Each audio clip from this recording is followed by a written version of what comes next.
बिल्कुल, इस वक्त हमारे साथ राजेंद्र हैं जो कि हमीरपुर से हमारे साथ फोन लाइन पर बने हुए हैं। राजेंद्र जी, बहुत बहुत स्वागत है आपका।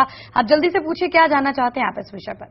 सबसे पहली बात तो ये जो भ्रष्टाचार का मुद्दा है जी, तो भ्रष्टाचार के संबंध में सरकार जो भी रही है अभी तक, जी, तो सबसे बड़ा प्रहार तो हमारे संविधान का अपमान होता है अगर भ्रष्टाचार खत्म नहीं किया जाता। क्योंकि जो इसका संविधान के अनुसार जो नियमों का, कानून का अनुपालन करने वाले संवैधानिक पदों पे जो पदासीन व्यक्ति हैं, अधिकारीगण हैं, वो अधिकारीगण उसका अनुपालन नहीं करते। जब संविधान को तोड़ने वाले, उसके पैरों तले कुचलने वाले, तो भारत का संविधान भारत में ही स्थापित नहीं है। सबसे बड़ी दुविधा जनता की तो ये है कि भ्रष्टाचार इसी कारण पनप रहा है कि भारत का संविधान, जिसके अंतर्गत एक राष्ट्रीय चिन्ह का, एक प्रतीक का, एक पक्षी का यदि अपमान कर दें उसके लिए सजा है, किंतु हमें भारत का संविधान को तोड़ने को, उसके नियमों को तोड़ने का, संवैधानिक पदों पर पदारूढ़ अधिकारियों के विरुद्ध कोई भी कार्रवाई का कोई भी अवसर नहीं है। और ऐसा न हो इसमें कि लोकपाल बिल जो बनता है तो उसमें कानूनी प्रक्रिया 4 महीने 6 महीने के स्थान पर सालों की लंबी प्रक्रिया खींची जाए। बहुत बहुत शुक्रिया आपका। तो लंबी प्रक्रिया ना हो जाए, इस बात से भी अब आम जनता के मन में डर है कि जाहिर तौर पर जब शिकायतें बहुत लंबी होंगी और जब बहुत सारी शिकायतें आएंगी, बहुत सारी समस्याएं होंगी, तो उसके समाधान में भी लंबा वक्त लगेगा। कहीं वो लंबा वक्त और भी ज्यादा इतना ना खिंच जाए कि जो दोषी हैं उन्हें सजा देर से मिले। आपका कहना बिल्कुल ठीक है। और भारत का जो बाबा भीमराव अंबेडकर ने जो भारत का संविधान लिखा है, वो दुनिया के बहुत से देश मानते हैं कि एक बहुत अच्छा संविधान है। हमारे यहाँ सबसे बड़ी दिक्कत ये है कि हम उसको प्रॉपर इम्प्लीमेंटेशन या उसको लागू नहीं कर पाते हैं हर जगह पर। और हम लोगों के सामने यही समस्या खड़ी है कि जन लोकपाल बिल तो हमने बना दिया, लेकिन क्या मंगल ग्रह से लोग आएंगे जो लोकायुक्त होंगे? वो लोकायुक्त तो इसी भ्रष्ट समाज का हिस्सा होंगे जो बैठेंगे और जिनके हाथ में असीमित ताकतें होंगी। तो ये लड़ाई अभी बहुत लंबी चलेगी, ये लड़ाई बहुत छोटे समय में निपटने वाली नहीं है। जी, विनय हमारे साथ, हमारे कॉलर हैं सहारनपुर से, हमारे साथ फोन लाइन पर बने हुए हैं। विनय, बहुत बहुत स्वागत है आपका। आप लोकपाल के बारे में कुछ कहना चाहेंगे या फिर आप सवाल पूछना चाहते हैं इस बारे में? जी विनय, अपने टीवी का वॉल्यूम आप थोड़ा सा कम कर दीजिए, उसके बाद आप अपनी बात कहिए। क्या कहना चाहेंगे आप? जी, एक तो ये अपना जो लोकपाल आने के बाद ये कोई तय नहीं है। जो पहले लोग भ्रष्टाचार में रहे, वो उसके बाद भी भ्रष्टाचार नहीं करेंगे। तो हमारे ये जो कॉलर थे ये यही कहना चाह रहे थे कि आखिर ये किस तरीके से निर्धारित किया जाएगा कि अब जो मामला भ्रष्टाचार का आया है वही आदमी दोबारा इस तरीके के आरोपों में और इस तरीके की गलती दोबारा नहीं करेगा। देखिए, उत्तर जो है वो जनता की जागृति में ही है। यदि सब जनता जागृत हो जाए और ये निश्चय कर ले कि हमें भ्रष्टाचार मिटाना है, तो मेरा ये मानना है कि जन लोकपाल बिल की आवश्यकता ही नहीं पड़ेगी। अरविंद जी कहते हैं कि हमारे साथ 120 करोड़ जनता का साथ है, और हमने उनसे कई बार प्रार्थना की है कि जब 120 करोड़ जनता आपके साथ है तो फिर जन लोकपाल बिल की आवश्यकता ही कहाँ है। आप 120 करोड़ जनता से ही ये आह्वान कर सकते हैं कि आप एक जो है क्रिमिनल व्यक्ति जो चुनाव में खड़ा हो जाता है उसको वोट ना दें। किसी पक्ष या किसी पार्टी के खिलाफ बात करने की बजाय आप अपनी जनता से ही जागृति की अपील कर लें। तो ये बातें विविध स्तरों से लोगों ने उनके सामने रखी हैं, जिसको के कोर टीम, जो टीम अन्ना है, उसने सरे से नकारा है। और जो उनके खिलाफ या उनके विरुद्ध कोई व्यक्ति अपने विचार रखता है उसको जो है वो सुना नहीं जाता और उसको दूर हटा दिया जाता है। बिल्कुल। विपिन जी, हमारे साथ हमारे एक और कॉलर फोन लाइन पर इस वक्त बनी हुई है। कंचन, बहुत बहुत स्वागत है आपका। बताइए, क्या कहना चाहेंगे आप इस बारे में? क्या सवाल है आपके मन में?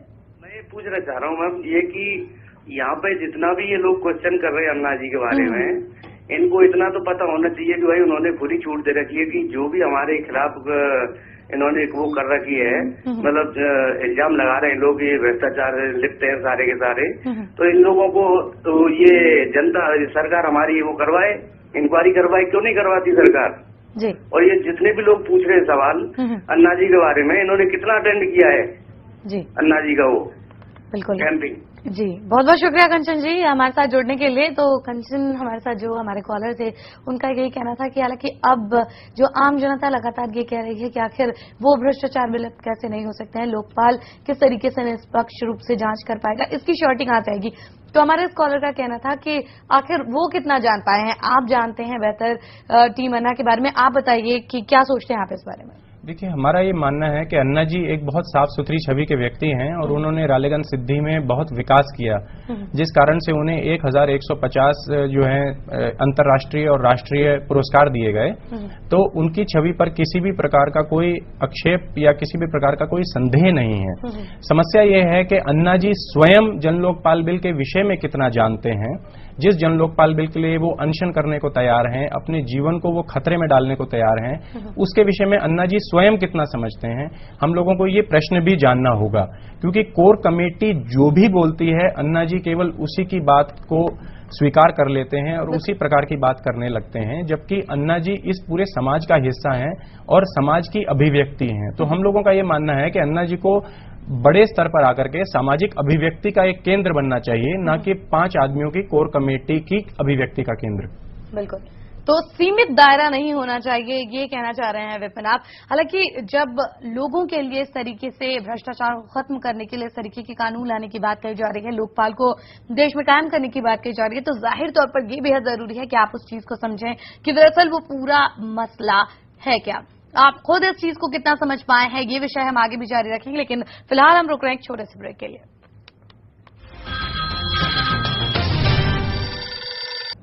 ब्रेक के बाद एक बार फिर से आप सभी का स्वागत है। बोल जनता बोल के मंच पर आज हम लोकपाल बिल को समझने की कोशिश कर रहे हैं और आपको पूरा ये मौका दिया गया है कि इस मुद्दे से जुड़ा हुआ हर सवाल जो आपके मन में आ रहा हो वो आप हमारे इस कार्यक्रम के दौरान पूछ सकते हैं। विपिन नैयर जी हमारे साथ स्टूडियो में बैठे हुए हैं, वो आपके उन तमाम सवालों का जवाब देने के लिए तैयार हैं। बहरहाल आपसे भी हम ये जानना चाहेंगे कि आप लोकपाल बिल को कितना समझ पाए हैं।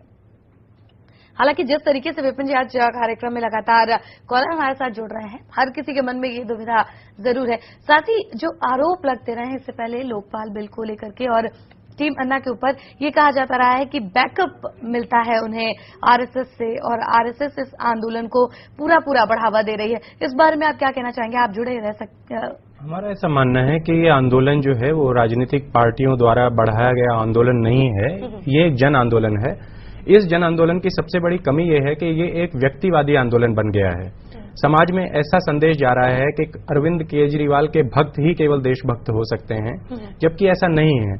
हम चाहते हैं कि ये आंदोलन विचार केंद्रित हो और विचारों के साथ आगे बढ़े। अन्ना जी जो हैं वो एक संत हैं, एक अच्छे व्यक्ति हैं, लेकिन हम भारत देश की सारी समस्याओं का समाधान अन्ना जी ही करेंगे ऐसा नहीं है। हमें कहीं ना कहीं अपने मन में झांकने की जरूरत है और अंदर देखने की जरूरत है। विपिन जी माफ कीजिएगा, एक और कॉलर इस वक्त हमारे साथ फोन लाइन पर जुड़े हुए। सुनील, बहुत बहुत स्वागत है आपका, बताइए क्या जानना चाहेंगे आप?